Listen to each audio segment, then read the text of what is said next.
and welcome to Intro Skippers with Kim and Jason. I'm Kim. I'm Jason, and I had to think about it. I know, this is mini episode number 3. That's right. I'm in Asia. You are, and I will be. You know what? When this comes out, I will be almost in Asia. Well, we're just going to switch. One of us has to be on that continent for most of September. Yep. This is how it's working. Sorry, we don't make the laws. Mm-hmm. Well, we literally do, and they're not laws. But today we're going to be talking about, how do you want to frame this? Is this a guilty pleasure? Is this something that we've just been really enjoying that we're going to recommend to each other? Yeah, I think so. I look at it as like a guilty pleasure show that I can sort of watch when I feel like it, or when... Yeah, like it's not pressing, but it's nice. Well, we are doing this. This is our last mini episode, and then hopefully we're not too jet lagged to return to normal episodes later this month. And do you want to go first, or shall I go first? Why don't you go first? Okay. So this is a little out of character for me. In the last episode, I heard you hadn't seen the new season of It's Always Sunny in Philadelphia, right? Which I was almost about to change in a last-minute pivot. But you know what? You just watch that on your own time, and we'll talk about it later. Okay. I want to talk about the Great American Baking Show Celebrity Summer. Whoa! Okay. You didn't think I was going to say that. Did not. So this is a one-off. It is an adaptation of the American version of the Great British Bake Off, and it airs on Roku channel, and it is free. So this is following the larger established footprints of the Great American Baking Show, which has hosts Casey Wilson and Zach Cherry instead of the more familiar faces on the British version. Right. But the judges are still Prue Leith and Paul Hollywood. Okay. I think they've tried a few different iterations where they used American judges, and for some reason they decided we're just going to bring in Prue and Paul. This is our combo, and this is where we're keeping it. And you know what? It kind of works. I mean, sometimes you just need monarchists. Maybe that's what it is. We need more Brexiters. Well, it's also filmed in Great Britain in the Pinewood Studios at Heatherton Hall in the UK. It's the same place where they film the British version of the show. And it's very familiar. The only people who are different are the hosts, who are, again, Zach Cherry from Severance and Casey Wilson from many comedic roles, one including SNL. And I really like them as a combo. They kind of play bigger, and like they know that what they're doing is corny, but they're having a good time with it than the British host. I really like them. I could see how they might not be for everyone, but I enjoy their senses of humor and how I actually laugh at some of the bumpers that they put in. And with the British baking show, it's a little less common. I like Zach Cherry a lot. I'm glad to see him pop up in more and more things. Truly, he is so funny. He is funny whenever he's on a podcast, listen to it. He is a great guest. He is hilarious, and he's smart.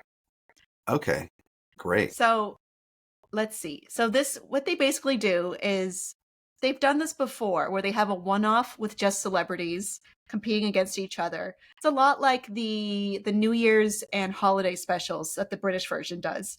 But they come up with different reasons to do these. The first one was a holiday special. Then it was the celebrity big game. The big game was the Super Bowl. Bleep me if I'm not allowed to say it for some reason. I think we're allowed to say the Super Bowl. I don't think people care what we say as much. So it's fine. And this one is Celebrity Summer. So I guess summer baking in general is the theme. Okay. Pretty loose, to be honest. People have criticized the previous specials because it was kind of like, oh, these celebrities don't care very much. And it's true. When Joel McHale was a guest on the show, he clearly didn't care about doing a good bake, and he did a terrible job. Well, but, Joel McHale is really good at acting like he doesn't care. Acting like he doesn't care, yeah. That's his whole character on Community, his shtick on various shows that he's been on, The Soup, all of it. How about in person? I've Is he never a met jerk in him. real life? I've Okay. never met him. I met some other people from E! Entertainment and some other people from the cast of Community, but never Joel. So I couldn't tell you. One time at Comic-Con, I saw him and Chevy Chase walking together towards the convention center. It's interesting because Chevy has a famously contentious relationship with a lot of the cast. With everyone that he's ever met in life? Yeah, because he's famously horrible to work with. Right. So and I thought don't think I'm being ridiculous in saying that. No, it's widely documented that he's hard to work with. So I did think that at the time I was like, whoa, they're walking together. But maybe that was before the split. Well, Joel did play him in a movie about, old comedy in the 70s. Yeah. I didn't see that one. Couldn't tell you. I do like Community. Yeah. That's what I'll say. I think that's an all-timer. But that's not what we're talking about today. No. We are talking about the Great American Baking Show, Celebrity Summer. Celebrity Summer. I love that. It's real dumb. Sometimes you just got to get on board with something that looks and sounds dumb and just have a nice time. Yeah. But I did really like the competitors on this show. I'm going to list them out to you. One is Jesse Tyler Ferguson from Modern Family. He is actually a pretty strong baker and does have a cookbook. Okay. Yara Shahidi from Blackish. She is also an Ivy League educated actor. She's a lot younger than everyone else. And I feel like she also really cared about baking and wanted to do a really good job. We also have June Diane Raphael. She is in the movie Weapons. She is in a number of comedic roles, actually. And you haven't seen Weapons? No, I know. I haven't. Jason. I haven't even seen Superman. So, You're behind, friend. I know. Well, I've seen both of those right when they came out. Okay. Well, but also, that's kind of your job. Yeah, but I also like it. Yeah. No one made me make any Weapons content. Well, maybe I'll watch Weapons and we can make Weapons content because then it'll probably be streaming at that point. It's pretty good. Okay. Well, she's also one of the podcasters of How Did This Get Made? One of my favorite podcasts. She is really funny and talented and gorgeous. Love her. And she is not very good at baking, which is fun. But she does try. Okay. And we have, finally, Andrew Reynolds. He is a star of Broadway. He originated in the first cast of the Book of Mormon. He's been on various shows. He was on Girls 5 Eva, which was one of my favorites. And he's also pretty bad at baking, but he brings a theatricality that is fun to watch. Great. I'm not going to break down what all the bakes were. It's, the thing about the Great Anything Bake Off / Bake Show is that the stakes are low. The stakes are low. It's gentle. It's wholesome. It's cozy. I think it's the definitive comfort watch. So gentle. Everyone's friendly and cheers each other on and is kind. But in this episode, there are some genuine laughs, which I really appreciated. So that's going to be my recommendation. I don't have any spoilers for you on who wins because, again, does it really matter? Does it? You know what? We win as the audience if it's entertainment, right? And watch the one with Marshawn Lynch previously because he is also hilarious. I love him as a performer. I don't watch football. I don't know. When he was in the NFL, his press conferences were legendary. He is funny. Have you seen the movie Bottoms? No. Is he's in that? That's great. Well, I'm going to make you watch 2 things now. Or okay, 3. yeah. You got to watch Weapons, I think Bottoms is streaming. I think I might have to make you watch Bottoms with me. Okay. All right. I love it. I'll watch anything with Ayo Edebiri. Okay, so check that out if you want something low stakes, cozy, comforting, and kind of funny. Great. What do you have for me? My recommendation actually is a little bit more high stakes, but it is definitely my guilty pleasure. It's called Welcome to Wrexham. Oh, I've heard of this, but I've never watched it. Speaking of It's Always Sunny projects. Yes, so that was last week. This is now a week later. Okay. Well, All I right. just mentioned it in this episode because I want you to watch It's Always Sunny season, That's true. whatever it is Okay. now. You're right. I was thinking of Howerton. I never stopped thinking of Glenn Howerton. Don't tell him that. No, I do. Okay, good. I stop. So, Welcome to Wrexham is a docuseries. It's not quite a reality show and not quite a documentary, but it's a docuseries about Ryan Reynolds and Rob McElhenney buying a football team. They buy a soccer team, for you Americans, even though that term actually was coined in England, but that's a whole nother story. But they buy a football team in Wales, in the UK, that's been struggling, and Wow. and It's you Ted look, Lasso style. yeah, and you learn about the football system and how it works in England and how it really works in most of the world. You can take a team that is basically like semi-professional, and as long as you keep winning, you keep going up. Yeah. And I wish we had that in America. It's called promotion and relegation. Yeah. I learned about that in Ted Lasso. Yeah. So Ted Lasso, the fictional Ted Lasso, they're in the Premier League, the top league, and they fall down one at the end of season one, and then they try to get back up there. In Welcome to Wrexham, they buy a team that's in the 5th tier called the National League. I didn't know there were 5 tiers. There's even more than that. Oh, wow. So they're a team that has been as high as the 2nd tier, like years ago, 30 or so years ago. But this team has been languishing in what's called the National League for, I think, 18 years. They're on the verge of bankruptcy, and Ryan Reynolds and Rob McElhenney come in and kind of infuse a bunch of cash. They buy some great players. But what's great about this show is you learn so much about this town of Wrexham and the history of the town. It used to be a mining town. It used to be kind of a booming town. And then you learn about how, like, what happened with Margaret Thatcher and things that kind of like really like screwed the whole town over, and how football teams are so attached to their towns.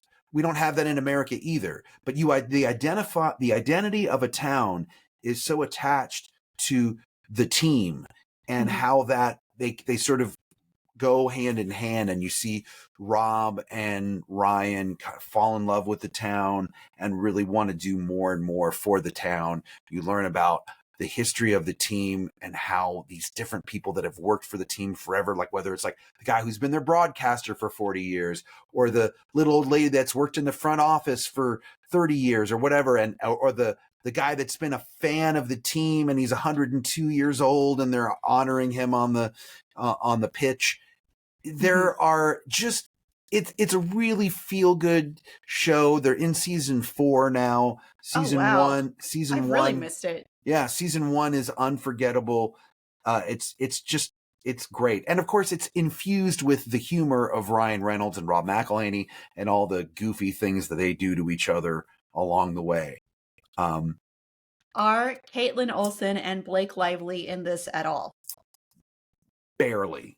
Like you see them. Well, here's the thing. Like, are they going to go to Wales on a regular basis? I don't know. Could. Well, Caitlin works a lot. They go to certain some games and you see them here or there, and they're certainly referenced a lot because of course both of their wives are going, why are you like losing millions of dollars? We have children. Into you this both team. have jobs. Sorry, I said children's. I meant children. I know what you meant. And so yeah, that certainly is touched upon, but I think you don't necessarily need them to be in this show for you to enjoy it. So I would just say check it out and see how you feel. I was joking a little, but okay. All right. Is it reality or reality-ish? you would It's describe reality-ish. I mean, it's Okay. definitely a documentary, but there's going to be, it's edited in such a way that you're always going to be entertained. And it's not very much like Ted Lasso. They don't really show a lot of the games. If you're not into soccer at all, you'll still be into what's happening behind the scenes. Mm-hmm. Cool. Well, maybe. It's another thing you can watch on the plane. Well, we'll see. I need to sleep at some point. Okay. I need to sleep. I need to eat my complimentary bibimbap. It's going to be good. I'm taking Korean Air, just to be clear. Oh, okay. Yeah. I haven't taken them yet. I'll let you know. Okay. I'll let you know how the complimentary bibimbap is. Okay. I'll be waiting for You'll a be report. waiting for the a report. text? Yeah. Mm-hmm. Sauce wasn't that good. Cool. Yeah. Yeah, So I might check it out. It that's seems just- long, though.